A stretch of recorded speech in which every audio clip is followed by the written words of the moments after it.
ఈ మధ్య నేను ఒక వీడియో చూశాను. అంటే నాన్నగారు ఆఫీస్ స్టార్ట్ చేసి 38 ఇయర్స్ అయింది. ఈ 38 ఏళ్లలో ఎవరు న్యూమరాలజిస్ట్ లేరు. ఈ 6-7 ఏళ్లలో వందల మంది పుట్టుకొచ్చేసారు. ఒక్కరికి సబ్జెక్ట్ రాదు, న్యూమరాలజీ అంటే తెలీదు. బట్ మన జనాలు వెళ్తున్నారు కదా. నేనైతే ఎవరిని ఆపను, ఎవరి కర్మ ఎలా ఉందో అలా. బట్ న్యూమరాలజీ మనిషి ఎదుగుదలకు వాడితే బాగుంటుంది. సో మొన్న ఒక ప్రోగ్రాం చూశాను. అతనిది మన మతం కూడా కాదు. 5-14-20లో పుట్టిన పెళ్లి చేసుకుంటే దరిద్రం అన్నాడు. సో చాలా బాధేసింది. పెళ్లి రోజుల్లో 5-14-23 అంటే అమృతం లాంటివి. 5న పుట్టినా, 14న పుట్టినా, 23న పుట్టినా, వ్యాపారం స్టార్ట్ చేసినా, పెళ్ళిళ్ళు చేసుకున్న తిరుగుండదు. మా నాన్నగారు మార్చి 14 పెళ్లి చేసుకున్నారు. 50 ఏళ్ళు మా అమ్మ నాన్న కలిసి ఉన్నారు. జంట అంటే ఈ జంట.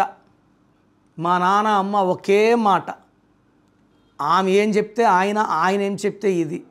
బట్ నేనైతే వాళ్ళని చూసి వీళ్ళలాగా ఉండాలి, ఇంత ఆదర్శమైన జంట నా జీవితంలో నేను చూడలేదు.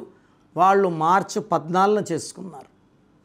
సో తెలియక ఎందుకండి.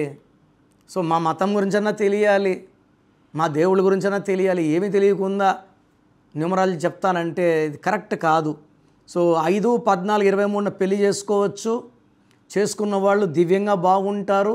అండ్ 50 ఏళ్ళు ఈజీగా కాపురం కొట్టేస్తారు. సో వేరే వాళ్ళు చెప్పిన మాటలు దయచేసి వినకండి, నమ్మకండి. So me full name, calling name, date of birth, నా నంబర్ రాసుకోండి. 9951197198 9951197198. లేదా స్క్రీన్లో కనిపించే ఏ నంబర్ కన్నా ఒక నంబర్కే పెట్టండి, అన్ని నంబర్లు పెట్టకండి. ఇది దోషాలను ఇస్తుంది. పేరు బాగుంటే అదృష్టవంతులు, పేరు బాగాలేదు వెంటనే నా అపాయింట్మెంట్ తీసుకోండి. God bless you all.